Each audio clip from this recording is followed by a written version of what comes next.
première escapade, la Rabatelière et son étrange sanctuaire.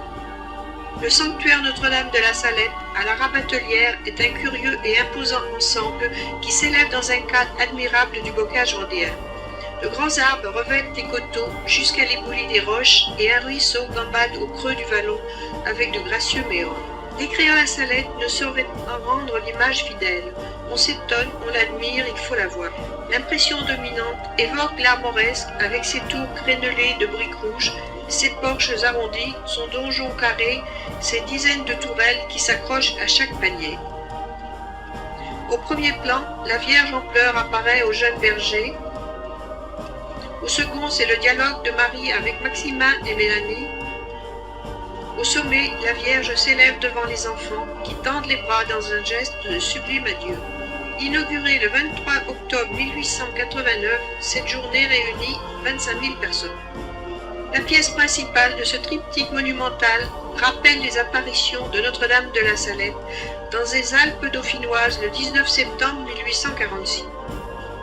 Un prêtre de sainte mémoire, l'abbé Élie Hilleret, est à l'origine des constructions du domaine de la Salette. Originaire de Venanceau en Vendée, il fut curé de la Rabatelière du 14 mars 1873 au 5 mai 1908 jusqu'à sa mort. 35 années de ministère qui ont marqué profondément cette paroisse. Architecte et ouvrier à la fois, assez original, il faut bien l'avouer, son zèle apostolique l'a poussé à doter sa paroisse de monuments religieux qui aideraient à la piété populaire.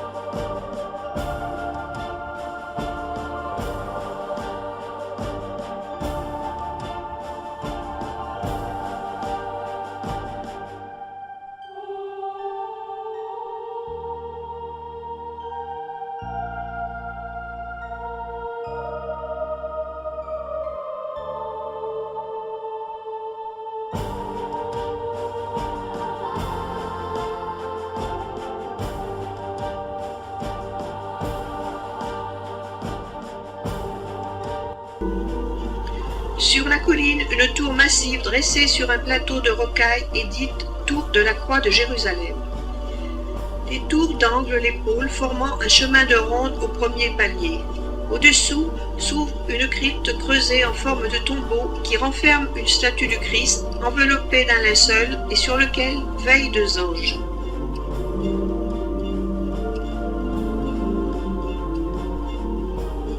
À l'étage, la salle est immense par son élévation.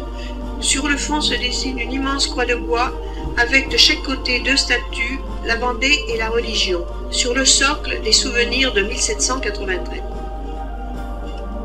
Cette croix a une histoire. Façonnée dans le plus bel arbre ornant le parc du château de Monsieur de la Poèze, elle fut envoyée en Palestine en 1893 et y fut portée à dos de pèlerins lors du congrès international de cette année-là. Elle parcourut ainsi la voie douloureuse et stationna au Calvaire. Elle revint en Vendée par le train. Une procession alla l'acquérir en gare de l'hébergement, curé et maire en tête, et elle fut ramenée à la Rabatelière, c'est-à-dire sur 13 km, portée par les hommes de la paroisse, cheminant pieds nus au champ de Canty. Aujourd'hui encore, le pèlerinage annuel de la Salette et de la Croix de Jérusalem continue à rassembler les pèlerins de la région et de plus loin le premier dimanche de septembre.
La chapelle de la Sainte Famille.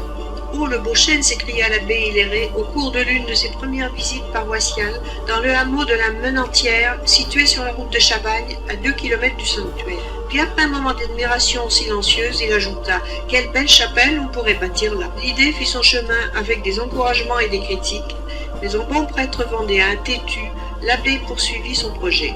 D'autant que son évêque, Monseigneur Collet, lui avait écrit « Votre projet de donner la Sainte Famille de notre Seigneur comme modèle des familles chrétiennes est heureusement conçu, et priant Dieu de la bénir, je vous autorise à l'exécuter. » Le premier dimanche de juillet 1874, Monseigneur Poirier, évêque de Roseau, venu exprès d'Amérique, bénissait la première pierre. Le 11 octobre de la même année, Monseigneur Collet, entouré d'au moins 15 000 personnes, procédait à la bénédiction de la chapelle, disait la première messe dans le chêne et, comme un prophète, annonçait à la foule que de tous les lieux de pèlerinage, celui-ci ne serait pas un des moins illustres. Les visites se poursuivent toujours à la chapelle et en ces hauts lieux de pèlerinage, Nicole et Pierre, de Pays de Luçon Accueil, ne pouvaient manquer de marquer leur passage en faisant sonner la cloche à toute volée. L'heure du retour venait de sonner.